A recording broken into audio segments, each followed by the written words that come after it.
தலைவர் தம்பி தலைமையில் TTT was a total surprise. தளபதிடா தமிழ் மொழிடா அப்படின்னு மாத்தி மாத்தி சண்டை போட்டுக்கிட்டு இருந்தாங்க.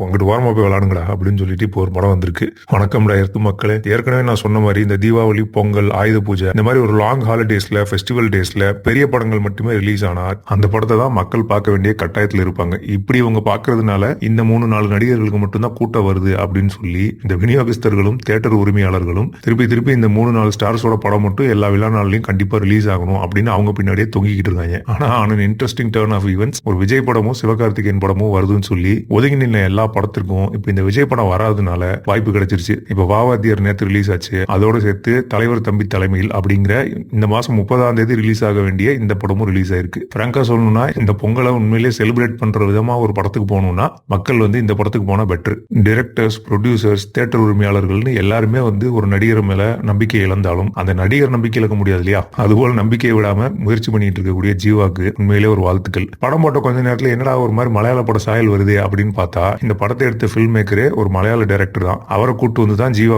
இந்த படம் பண்ணிருக்காரு. இனிமேல் லோகேஷ் கனகராஜ் படத்துல நடிச்சா மட்டும்தான் இந்த ஊர்ல ஆக்டரா இருக்க முடியும் அப்படின்னு பல பேர் வீட்டுல போய் உட்கார்ந்து இருக்க நேரத்துல நம்ம ஊர்ல இந்த மாதிரி ரூரல் ஏரியாஸ்ல, ஸ்மால் டவுன்ஸ்ல நடக்கிற கதைகளுக்கு மிகப்பெரிய மார்க்கெட் இருக்கு. அந்த மார்க்கெட்டை நிறைக்கிறதுக்கு நம்ம கிட்ட படங்களே இல்ல. இந்த வெற்றிடத்தை கரெக்டா ஐடென்டிஃபை பண்ணி ஜீவா இதுக்கு முன்னாடியே 2-3 டைம் இந்த மாதிரி ஒரு அட்டெம்ப்ட் எல்லாம் பண்ணாரு. ஆனா அதெல்லாம் பெருசா ஒர்க் ஆகல. பட் இந்த டைம் ஷோர் ஷார்ட்டா ஒர்க் ஆக போகுது. ஒரு கிராமத்துல இளவரசும் தம்பிராமையாவும் பக்கத்து வீட்டுக்காரங்களா இருக்காங்க.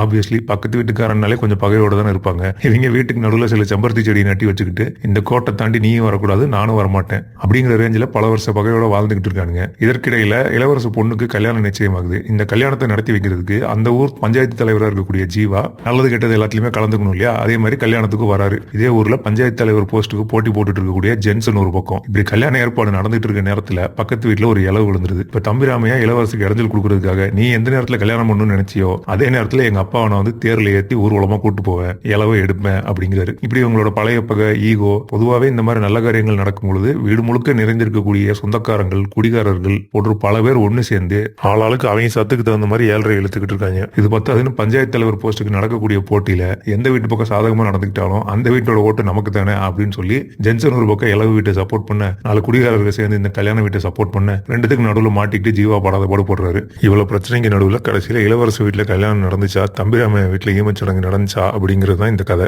நல்ல பிரிமைஸ், நல்ல கேரக்டரைசேஷன்ஸ், ரொம்ப ரிலேட்டபிளான இன்சிடென்ட்ஸ், அங்கொன்னு இங்கொன்னுமா கண்ணுக்கு தென்படுற சின்ன சின்ன குறைகளை தாண்டி இந்த படம் மொத்தமாவே ஒரு நல்ல பேக்கேஜ் தான். அதுவும் முக்கியமா இந்த மாதிரியான ஹாலிடேஸ்ல, ஃபெஸ்டிவல்ஸ்ல குடும்பத்தோட போய் ஒரு படத்தை ஜாலியா என்ஜாய் பண்ணிட்டு வரணும்னா அதுக்கு நம்ம இந்த மாதிரியான படங்களை தேர்ந்தெடுக்கிறது தான் பெஸ்ட். இது ஒரு அவுட் அண்ட் அவுட் காமெடி படம் கிடையாது. இது ஒரு டிராமா பிலிம் தான். பட் ஆனாலும் அதுல நல்ல காமெடிகள்லாம் இருக்கு. இதுலயும் நிறைய கருத்துக்கள்லாம் சொல்றாங்க. ஆனா அந்த கருத்துக்கள் நம்மள ஒரு ஆளா இருந்து சொல்றாங்களே தவிர உங்களை எல்லாரும் விட நான் ஒரு பெரிய சூப்பர் ஹீரோ, உங்க எல்லாரையும் விட நான் ஒரு பெரிய புத்திசாலி, நான் ஒரு தலைவன், நான் சொல்றதை கேளுங்க அப்படிங்கிற ஆட்டிடியூட்ல நமக்கு பிரீச்சிங் பண்ணாம ப்ராப்பரா ஒரு கதை சொல்லி அதன் வழியாக என்ன கருத்து கடத்த முடியுமோ அதை கடத்துறாங்க. அது ஒரு அப்ரிஷியேட் பண்ண வேண்டிய விஷயம். படத்துல தென்பட்ட 1-2 குறைகள்னா, முதல்ல மியூசிக் சில இடங்கள்ல ஒர்க் ஆனாலும் நிறைய இடங்கள்ல ரொம்ப டிஜிட்டலா இருக்கு. இந்த மாதிரி ஓவர் டிஜிட்டலைஸ்ட் மியூசிக்கை யூஸ் பண்றது சமீபத்தில் மலையாள சினிமால ஒரு ட்ரெண்டா இருக்கு. அது பொதுவா இந்த மாதிரி ரூரல், ஸ்மால் டவுன் கதைகளை பார்க்கும் பொழுது அந்த மியூசிக் பெருசா ஒட்ட மாட்டேங்குது. மலையாள சினிமாலேயே தொடர்ந்து தொந்தரவா இருக்கக்கூடிய விஷயம் இதுதான். அதை இந்த படத்துலயும் நம்ம பார்க்க முடியுது. ஆப்வியஸ்லி இந்த படத்துடைய இயக்குனர் மற்றும் சில டெக்னீஷியன்ஸ் மலையாள சினிமால இருந்து வந்துதான் ஒர்க் பண்ணிருக்காங்க. சோ அதை தவிர்க்க முடியாது. இன்னொரு சின்ன நெருடல், இந்த படத்துல வர எல்லா கேரக்டர்ஸும் ஒருத்தரும் ஒரு ஸ்லாங்ல பேசுறாங்க.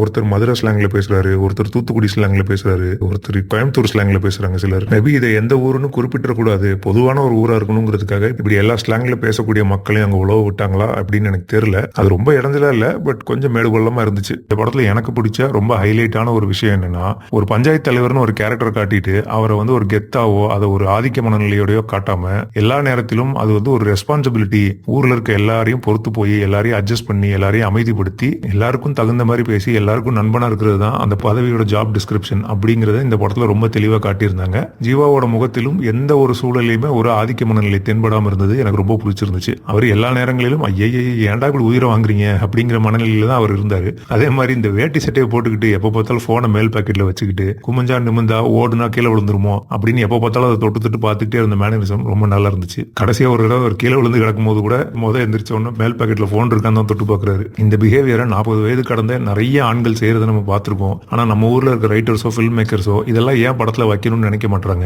ஏன் அவங்க மனிதர்களே அப்சர்வ் பண்ண மாட்டாங்க? ஏன் நம்மளை சுத்தி இருக்க கதைகளை கவனிக்க மாட்டாங்க? இதெல்லாம் படம் ஆக்க முடியும்னு ஏன் நினைக்க மாட்டாங்க? சொல்றாரு. எனக்கு பக்கத்துல உட்கார்ந்து இந்த 2 பேர்ல ஒருத்தருக்கு படம் பிடிக்கல. என்னையா படம் இது, எதுக்கு போய் நம்ம காசு செலவு பண்ணிட்டு வந்தோம்னு சொல்றாரு. ஆனா அவருக்கு பக்கத்துல உட்கார்ந்து இருந்தவர் எப்பெல்லாம் அவர் படம் நல்லா இல்லைன்னு சொல்றாரு, ஆமாப்பா டைம் வேஸ்ட் பண்ணிட்டோம் அப்படின்னு சொல்றாரே தவிர படம் முழுக்க அவர் சிரிக்கிறாரு, என்ஜாய் பண்றாரு. இதே 2 பேரை நான் இதுக்கு முன்னாடி 2-3 தடவை படம் பார்க்கும்போது பார்த்திருக்கேன் வேற தியேட்டர்ல. இவங்க எல்லா படத்தையும் ஒன்னாதான் வந்து பாக்குறாங்க. ஒன்னா தெரிஞ்சு ஒரே மாதிரி படம் பார்த்துட்டு இருக்க இவங்களுக்குள்ள கூட ஒருத்தருக்கு பிடிச்ச படங்கள் தான் தொடர்ந்து வருது, இன்னொருத்தருக்கு பிடிச்ச படங்கள் நிறைய வர்றது இல்ல. சோ கிட்டத்தட்ட ஒரு 50% மார்க்கெட்டை நம்ம மதிக்காம ஒரு சாராருக்கு பிடித்த படங்களை மட்டுமே திருப்பி எடுத்து அதை இன்னொரு குரூப்பையும் வேற வழி இல்லாம பார்க்க வைக்கிறோம். சோ தலைவர் தம்பி தலைமையில் மாதிரியான படங்கள் தொடர்ந்து வரணும். அதே நேரத்தில் இந்த மாதிரியான படங்களுக்கு கொஞ்சம் டிக்கெட் விலையை குறைச்சாங்கன்னா எல்லாருமே போய் படம் பார்ப்பாங்க. பொங்கல் மாதிரியான ஒரு பெரிய ஹாலிடேஸ்ல ஜீவா மாதிரி ஸ்ட்ரகிள் பண்ணிட்டு இருக்கக்கூடிய ஒரு ஆக்டருக்கு மறுபடியும் ஒரு ரிலீஸ் டேட் கிடைக்கிறது ரொம்ப கஷ்டம். சமீப காலத்தில் நம்ம கவனிக்கக்கூடிய பேட்டர்ன் என்னன்னா, இந்த மாதிரி ஒரு வாய்ப்பு எப்பவாவது ஏதாவது ஒரு ஆக்டருக்கு கிடைச்சா கூட அவங்க ஒரு கேவலமான படத்தை எடுத்து அந்த வாய்ப்பு கோட்டை விட்டுருவாங்க. இப்ப 2 வாரத்துக்கு முன்னாடி வந்த ரெட்டத்தலை மாதிரி. ஆனா அந்த மாதிரி நடக்காம